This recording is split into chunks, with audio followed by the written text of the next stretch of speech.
Hello, hello, and welcome to Magical Witchy World TV. I am Star Ravenhawk. And I am Rhonda Allen. Welcome and happy to have you all back with us again tonight. Yeah, and tonight we are proud to welcome Amy Blackthorn to the Magical Witchy World TV.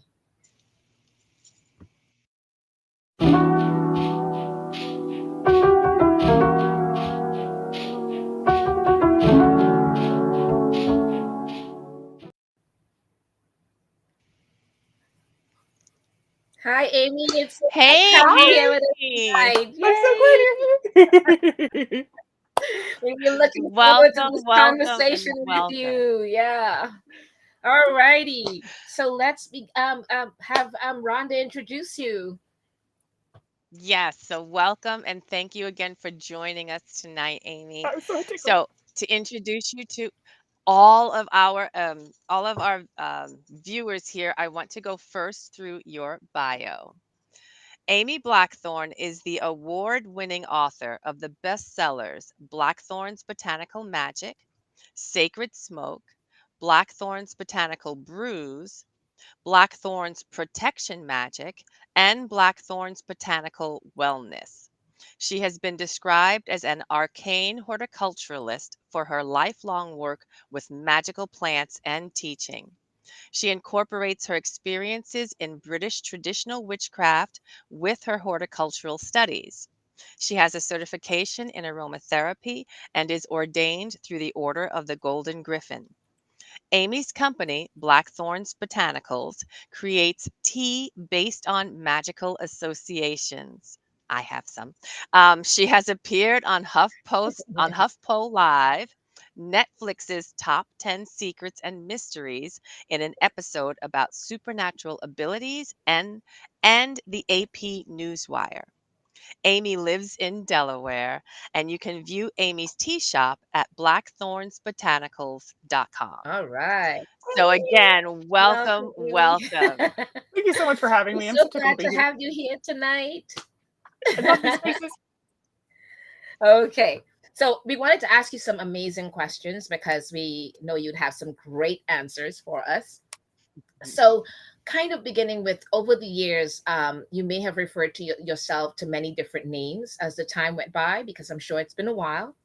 And if you have had any of those changes happen and what you end up calling yourself now, we'd love to hear that. Fantastic. It's funny. I started this journey, it feels like forever ago. Um, I can remember being just the tiniest little person running through the yard and playing with plants and herbs that I found in the garden, starting with, I grew up in Baltimore City.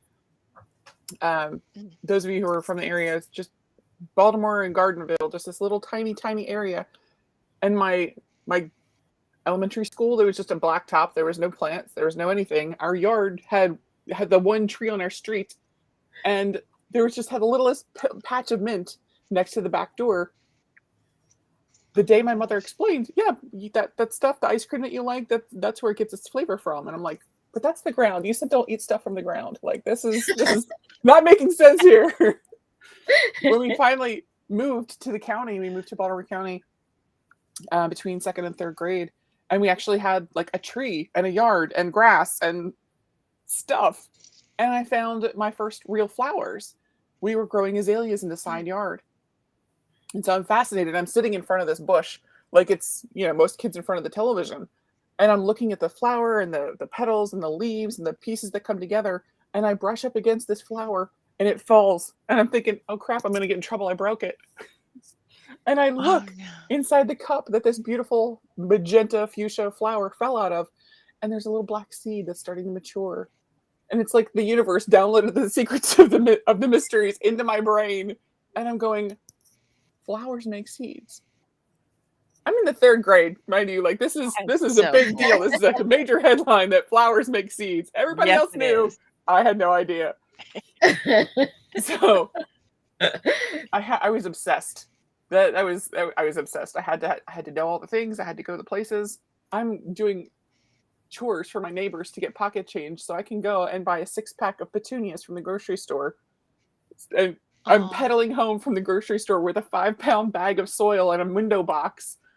on the front of my bicycle over the handlebars, I love so I it. can grow these flowers. I can be part of this secret club that nobody knows about.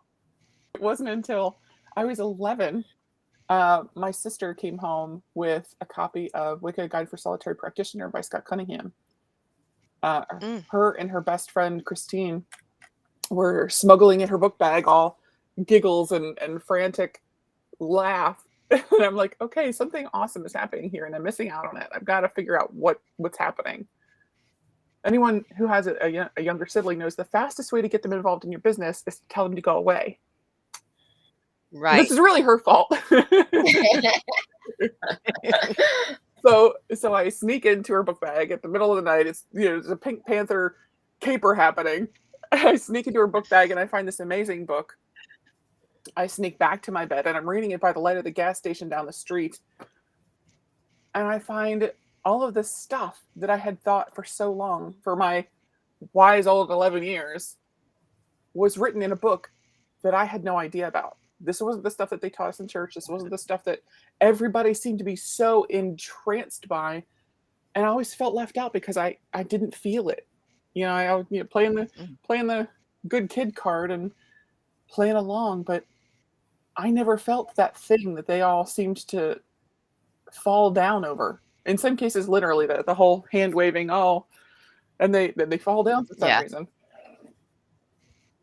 This is what I've been looking for my whole life. Was Scott Cunningham laying it all out in 1992. That is, yeah.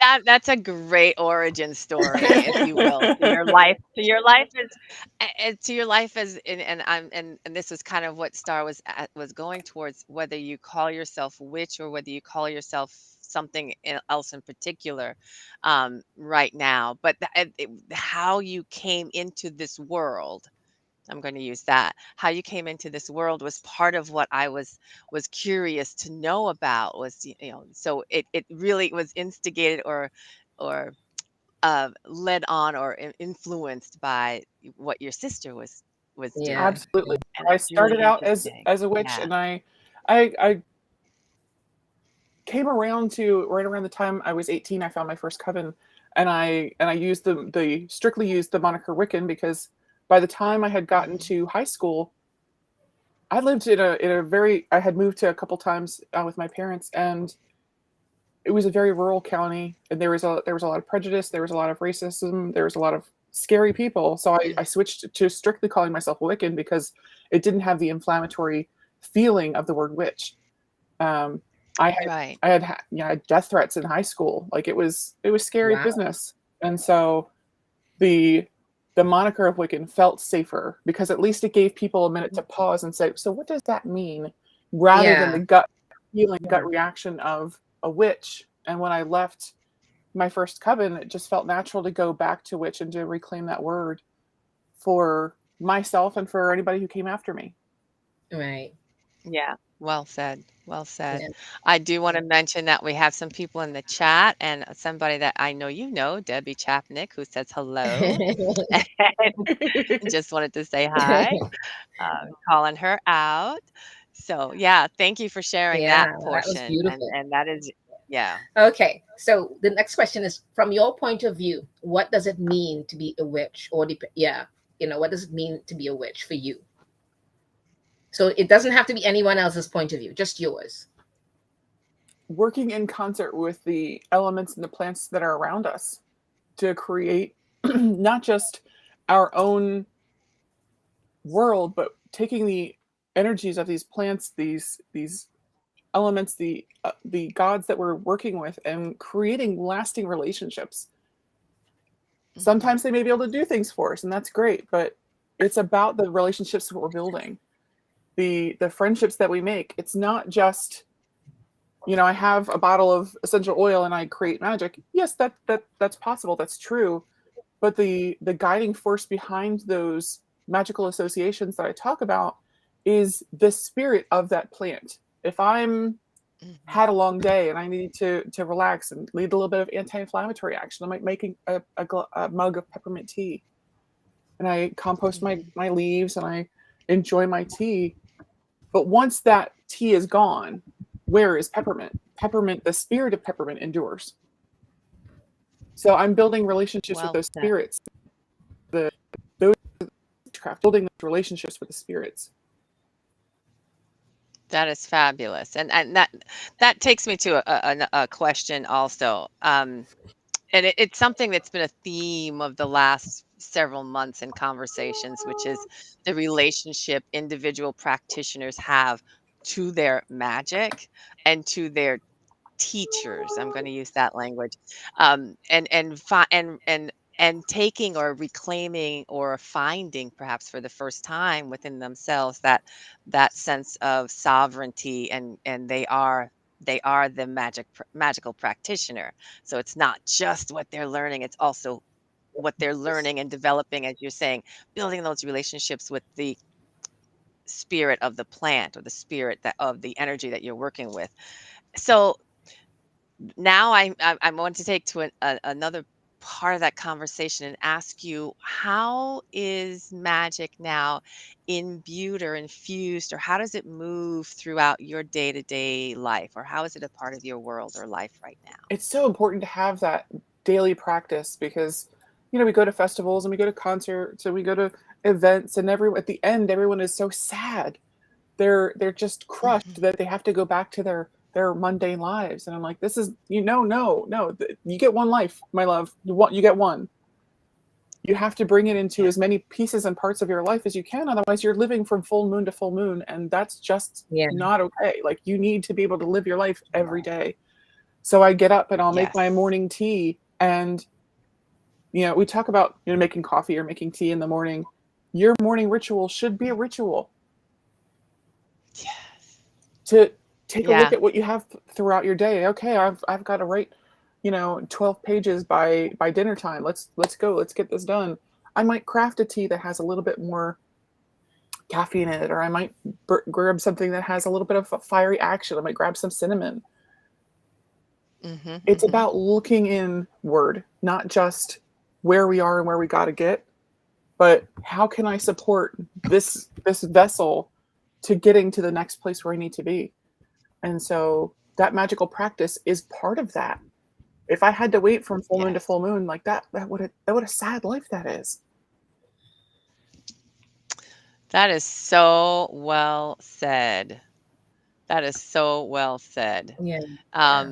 Let me just make certain botanicals. I'm just going to, I saw Yeah. something here Yeah. I want to fix. Botanicals is, yeah. Um, but that's okay. Yeah. I'm going to fix that. In the meantime, we wanted to just go on to another topic here, which was, and you laid something out here that Yeah. I'm going to say, for anybody who watches our show and who goes back and sees, you know, you're bringing up something that I've heard from so many other magical practitioners, and that is, it becomes a part of that daily Yeah. practice. It is part of your morning ritual. It's not, and it was so refreshing to hear you say, it's not living from full moon to full Yeah. moon. It is in your day-to-day life. That is Yeah. empowering. It is. And It I is. am grateful to hear you say that, and that, and Absolutely. hopefully that message gets Yeah. out there to a lot of other Yeah, ears. because Yeah. they have to realize this is not a fad. This is their lifestyle. Just like how, no matter what you say, the Christians and the Catholics, they very much live their faith. Yes. We have to Hmm. also live ours in with that same thing, imbuing everything into our lifestyle with it, if that's what we want to be, and that's what we want to stay Yeah. as. So that was really well said. Thank you. Yeah. Yes. Okay. So I wanted to find out if you can tell us a little bit about what's important to you right now. I mean, honestly speaking, what you just said before was so brilliant. But let's see, what else we can figure out about what's important to you. It's so neat being able to draw in a lot of different experiences and a lot of different times and places. Right now, my experience is a lot of, I look at the essential oils from plants as sort of the soul of the plant. If I can connect with the spirit of that plant, that's great. But having a little tiny bottle that connects me directly with the spirit of that plant is fantastic. It gives me just a little bit of extra connection.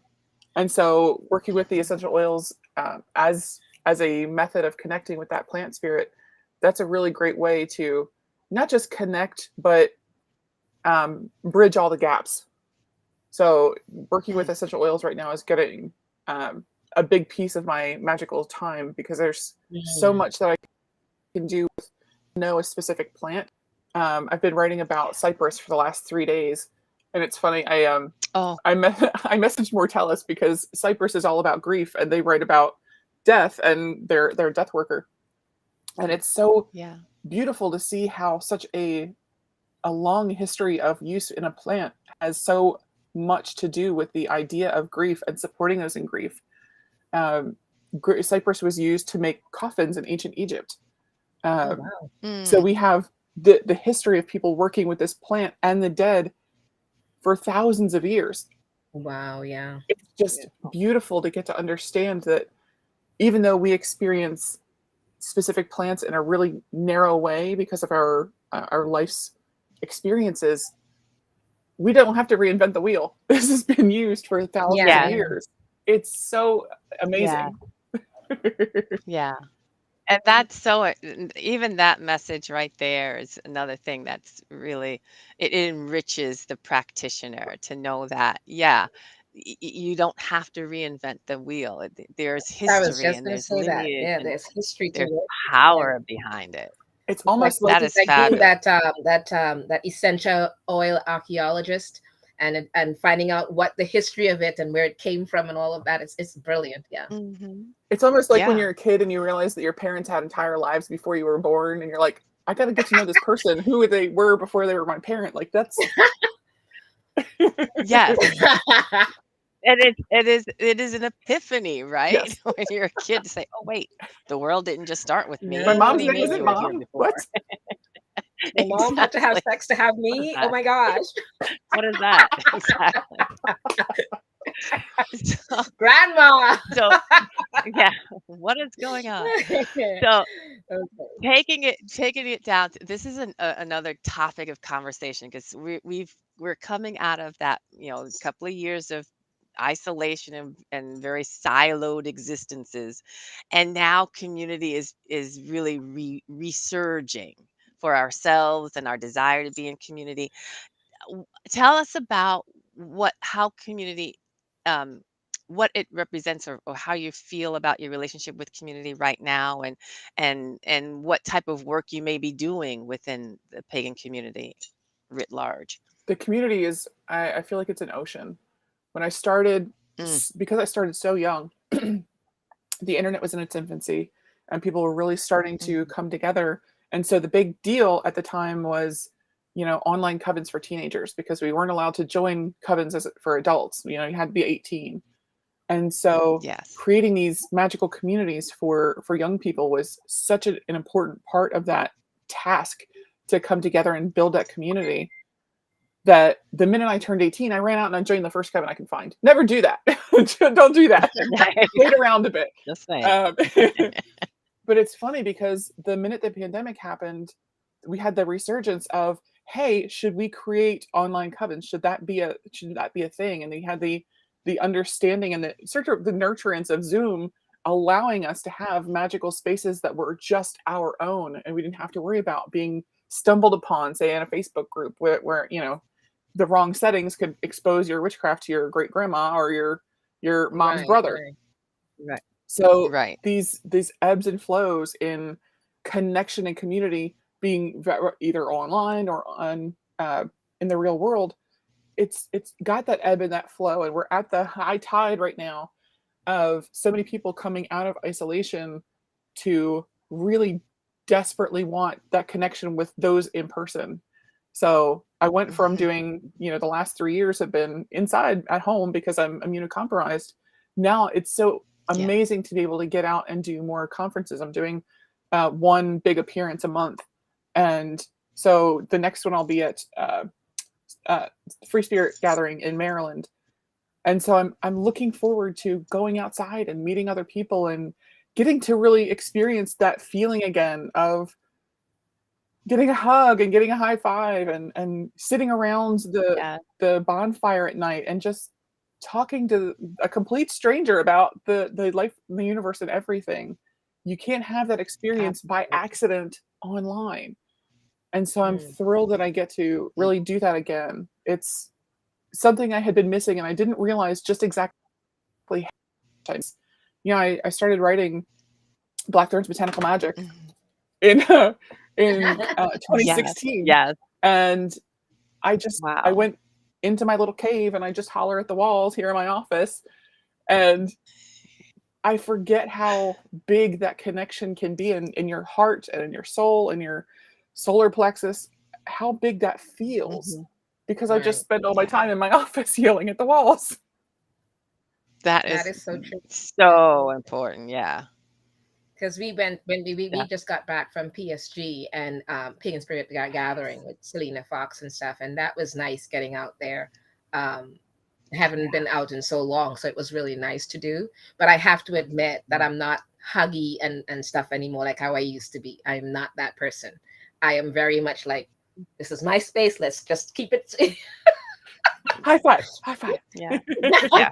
Yeah. from far. We'll Yeah. high five from far and all the virtual Yeah. things because I'm not willing to That's do that. it. I'm not that person anymore. That huggy person that I was Yeah. always so Yeah. much. I'm just, Things have funny, funny, changed. funny, funny. But, anyways, so the next question I wanted to ask you was, what would you like to see us as witches accomplish, that we have not as yet? I mean, there's a lot of things that you're seeing, whether you were indoors or outdoors, but what would you like to see us accomplish? It would be amazing if we could get to the point where we stop finding ourselves explaining who we are by what we don't do by well, we're not those people, what we're kind of over here. I would love for us to get to the point where we can just be practitioners without having to argue over definitions every 5 minutes and Yeah. this versus that. Let people experience their lives, go on explaining who we are, but every news article that comes out, especially around Halloween, they spend 3/4 of the article saying this is what witches are and this is what witches do, and then oh, this person happens to be a witch. If we could just get to the point where we could agree on some definitions and some materials moving forward, we could get to the heart of that connection where you learn about someone as a person rather than getting Yes. the 10-minute diatribe of, well, I don't do this and I don't do this and I don't do this. Well, tell me, who are you? Tell me who you are as a Yes. person, as a practitioner, as a witch, rather than defining who you are by who you aren't.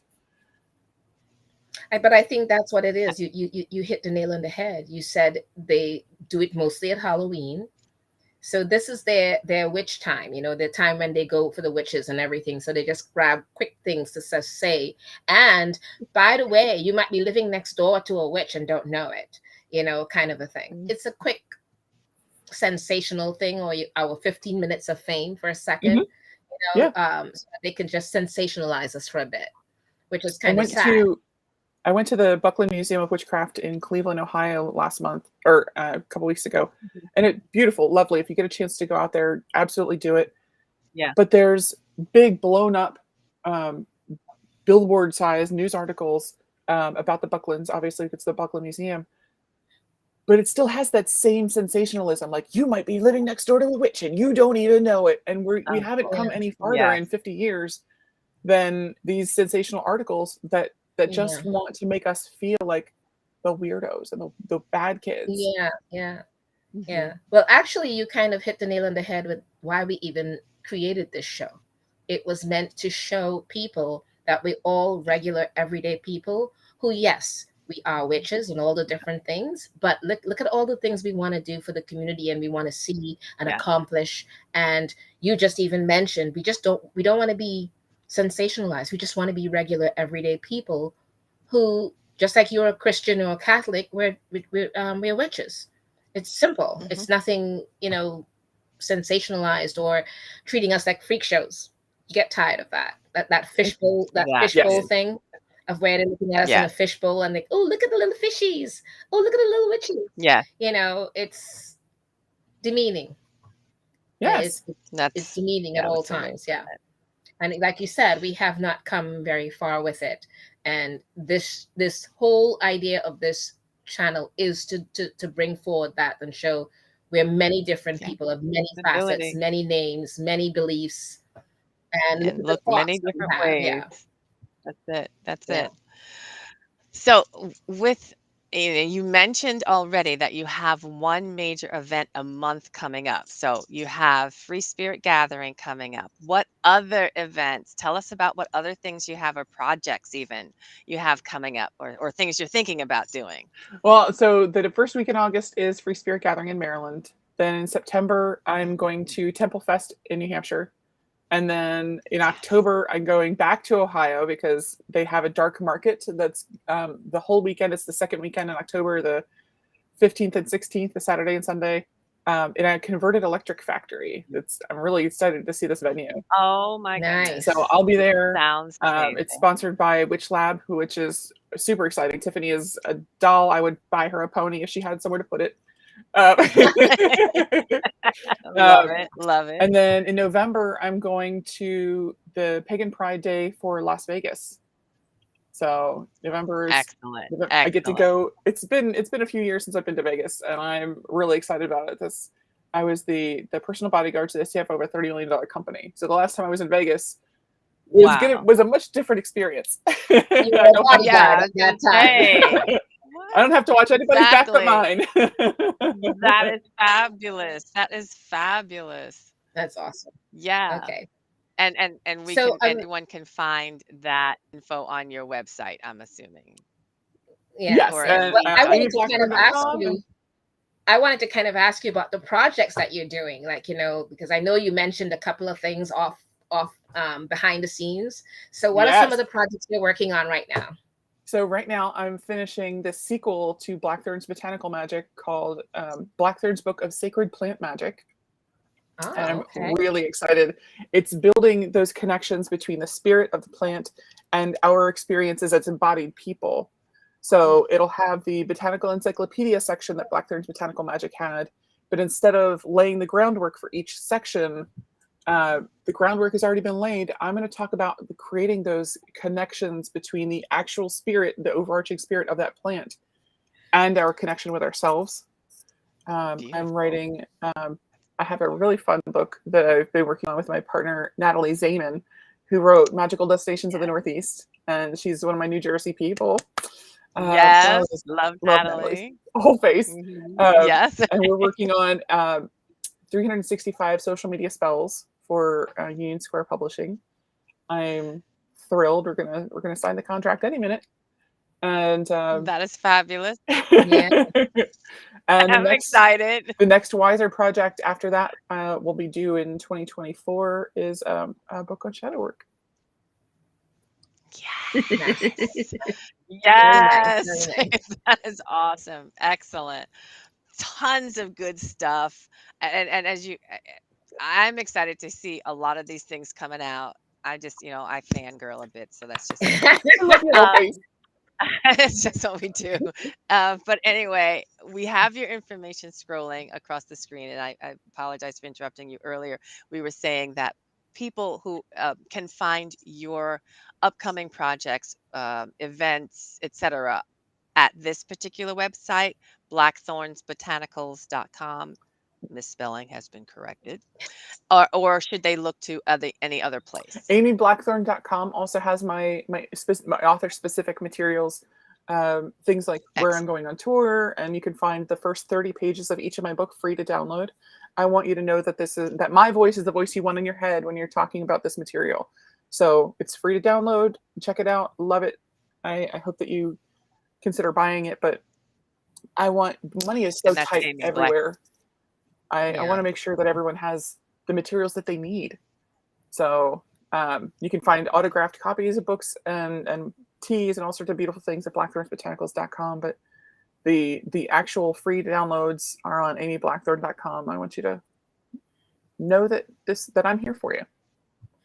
Sounds great. Thank Perfect. you so much, Amy. It's been Thank such a you. pleasure having you here.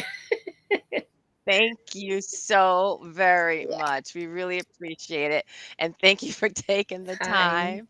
We are going to now say, hold on 1 second because we're going to share a little bit about an upcoming event. Thank you again, Amy, and we hope to Yay. see you soon. Thank you.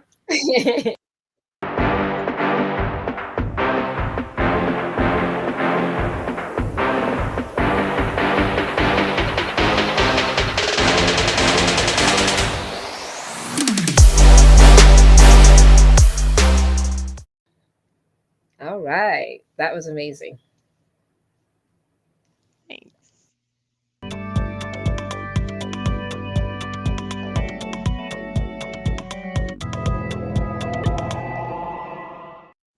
All right. It's astrology time. Okay. So Yes, we'll here we begin. are. I know, right? We're going to begin with the Venus retrograde in Leo. So July 22nd to September 3rd, 2023. Leo, relationships about to get super real because Venus retrograde begins on July 22nd, and its 6 week long backspin will lead to a major review of matters of love, values, wealth, and even self confidence, all the way through to September 3rd, like I said. The Venus retro goes retrograde at 28 degrees Leo on July 22nd and stays retrograde for 40 days or 6 weeks and goes direct again on September 4th at 12 degrees Leo. Leo, that sign associated with creativity, self expression, and flair. As we all know, a sign that's, well, a little extra. That's Yep. okay. That's what I they love me are. They are a good. That's what Leo, they're meant so to I be. love my Leo. Show their flair. So the retrograde takes place in the passionate sign of Leo and starts on the same day as Leo season begins. So don't be surprised. The drama factor here gets turned up to 11, not 10, 11. Okay.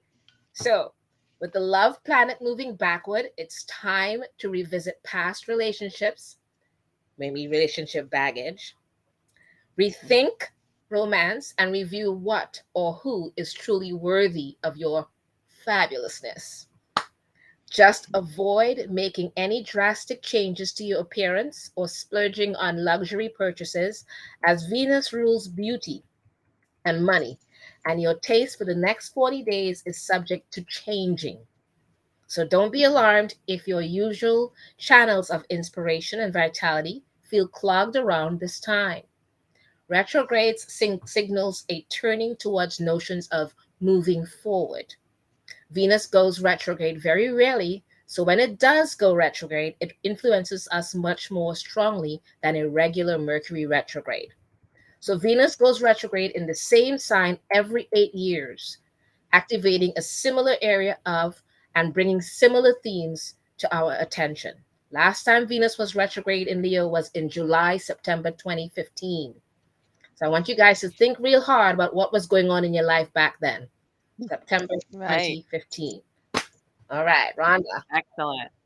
So, this Venus retrograde will be conjunct the black moon Lilith, calling us to embody our feminine, powerful essence.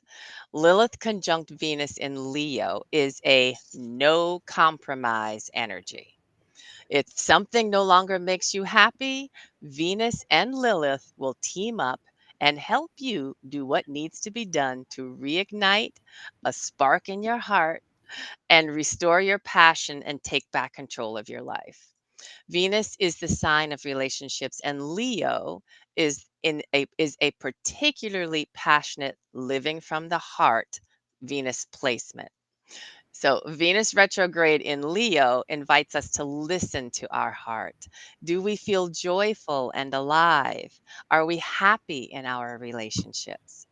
It could be harder to access your sovereignty or signature shine during this time. Something to keep in mind. The relationships or art forms that used to bring sparkle to your life may feel underwhelming. This could be temporary or it could hasten your evolution as a creator, performer, and lover. On the other side of this journey, the people and projects that amplify your shine will be obvious. You'll inch closer to what it means for you to love and create in a way that honors the deepest and most honest parts of you. All right. And a bit of for your information or FYI, Venus turns retrograde every 18 months. And of all the planets, it spends the least time in retrograde. So Venus retrograde periods can be challenging when it comes to money, love, and relationships, especially if you have friendships or Mhm. partnerships. Past life as well, it does affect too, and that need Mm. healing and closure. So there's a lot of issues that's going to be going on right now with relationships, especially friendships. So-called the word friendships. That's a word you got to watch out for. Mhm. Some may be just acquaintances, but calling themselves friendships. Okay, so just watch out for all of that.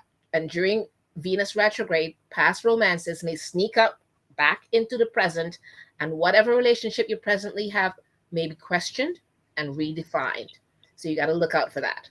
In the sign of Mhm. Leo, Venus retrograde is about reclaiming passion, romance, and everything that lights you up. Is your heart in it? Do you Yeah. love it?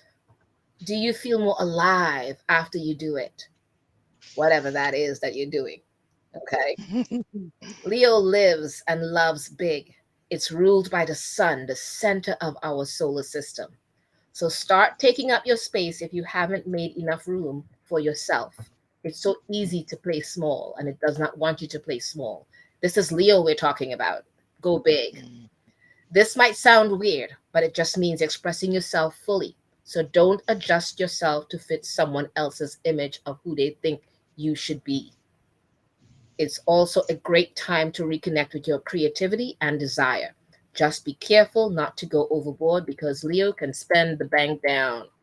Make sure any investment is worth the return. The Okay. return. Yes. Excellent point. Excellent point.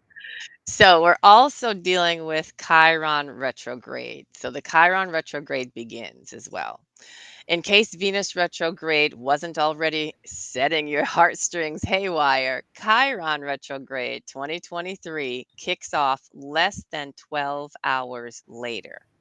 So this minor planet kicks off its yearly backspin on July 23rd in the self-starting fire sign Aries, when it'll moonwalk through late December. So from July 23rd through late December, we'll be dealing with our Chiron retrograde. Chiron is sometimes known as the wounded healer in astrology, and its 5 month long retrograde period can help to clean up old wounds and process painful memories from the past. So, work through whatever comes up with the goal of coming out stronger and more independent. All right. That's a great thoughts. So getting Mhm. clarity with Mercury in Virgo as well. The month wraps up with yet another sign switching from Mercury, which enters down to Earth Virgo on July 28th. Virgo Mm. is one of the Mercury's home base signs. So this transit is especially helpful for thinking practically, expressing yourself with detailed clarity, and generally getting your brain organized. Use this clear minded energy to make headway on your to do list or tackle logistical projects. It's very much still Leo season. With both Mercury and Mars in Virgo, we're getting a little sneak preview of what's to come when Virgo season begins next month. So keep all of that in mind, all Yay. right? All Yes, right. right on. So, we are about to dive into tarot time. Yay.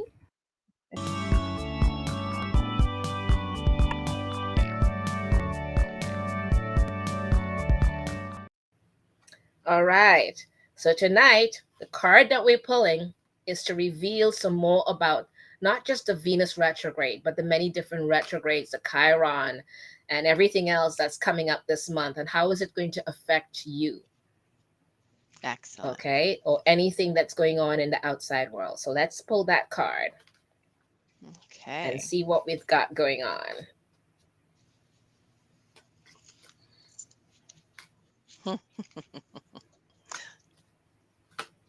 Oh, well, What you got? while while you're shuffling, tonight I'm working with one of my old faves. This is De Los Tarot. De Los Tarot is a Rider Waite influence deck. And the card I pulled tonight is Temperance, All right. otherwise known as the Magical Alchemist. And here we are talking about retrogrades and going back and forth, and you can see those water goblets and the water going back and forth, and it is talking about diving into and Chiron retrograde and that wounded healer and pulling things out and dealing with past hurts and trying to heal and solve that, dealing with retrogrades and revisiting, and the energy here of the water going back and forth from the subconscious to the consciousness and back and forth and digging deep inside and pulling it to the top. But it's called the magical alchemist because why? We're going through major transmutation with this energy. And that is what we're trying to deal with when we're going through all of these retrogrades and especially dealing with that Chiron retro. We're trying to deal with going from one condition or one state of being to another state of being. And temperance is a card that speaks to exactly that. All right. So that was pretty Yeah, straightforward for me. yeah. Okay, and I'm working again with my usual Witches Tarot. I love this deck by Ellen Dugan. I love her. I will always love her deck. And I Yes. have worked with this card this deck for years, and I have never pulled this card. I've never. It's like I've never seen it before in the deck, and it's the Six of Cups. And if you Oh, look at this, it's the water and everything you mentioned. As you were going through the whole ebb and flow and the transmutation and the different things, there were so many things that were so much alike to temperance that you just used, and the water and everything that's there. The difference with yeah. this one is all the kinds of things that it kind of told you to beware of and to work with through the Leo season and then to prepare for the Virgo season beginning next.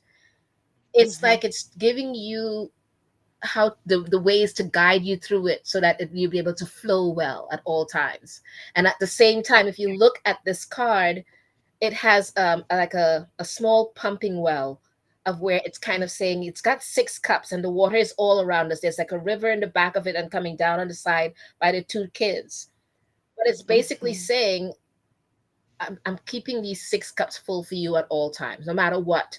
These are going to be continually flowing properly for you. Just keep doing what I'm asking you to guide you with.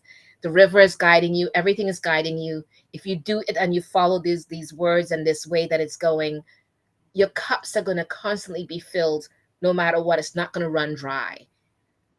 It's like Beautiful. if it was, I don't know even how to describe it, like this never ending cycle of Yes. flow and in the ebb and the flow and everything else, and the cups being filled for what they need, um from the very young to the very old, and it's being there for Yes. us.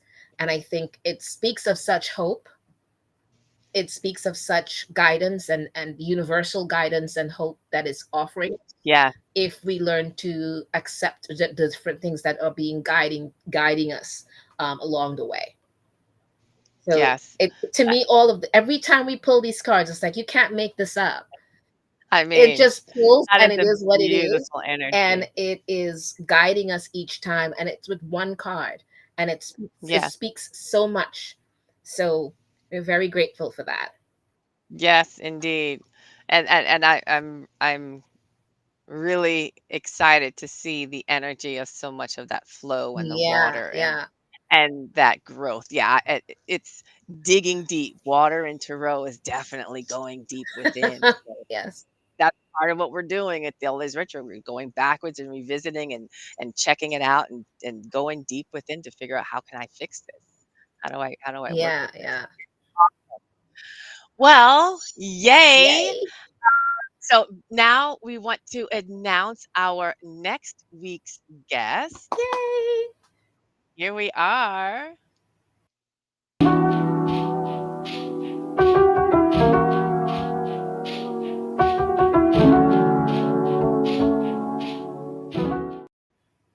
can't wait to have her here.